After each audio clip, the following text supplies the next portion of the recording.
This is part 1 of a series of videos about British movies from the 1970s. The 70s were a decade of great change and upheaval in British society, and this was reflected in the movies that were produced during this time. From gritty social realism to psychedelic fantasy, the 1970s saw a wide range of films that captured the spirit of the era. In this video, we'll be exploring some of the most iconic and influential movies of the decade, looking at their themes, style, and impact. Whether you're a fan of British cinema or just curious about this fascinating period in film history, we hope you'll enjoy this journey through the movies of the 1970s. Monty Python and the Holy Grail, 1975. This British comedy film, directed by Terry Gilliam and Terry Jones, follows King Arthur and his knights on a quest for the Holy Grail. The film is known for its absurd humor, breaking of the fourth wall, and use of animated sequences. It has become a cult classic and has been referenced in popular culture numerous times.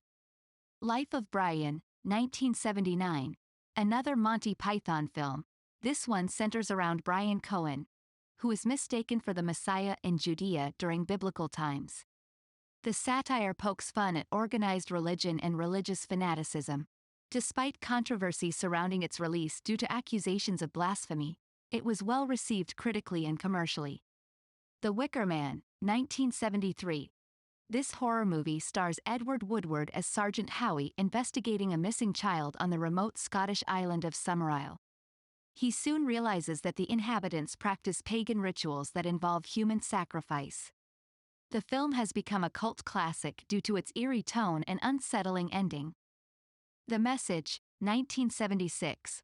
Also known as Muhammad, Messenger of God or Al-Risala, this historical drama tells the story of Islam's beginning through the eyes of Prophet Muhammad.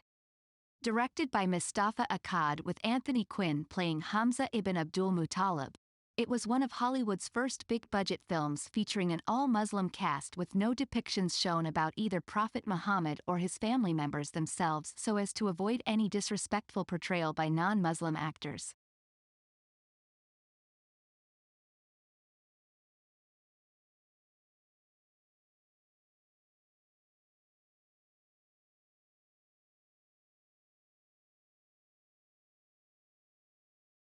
More British movies in Part 2.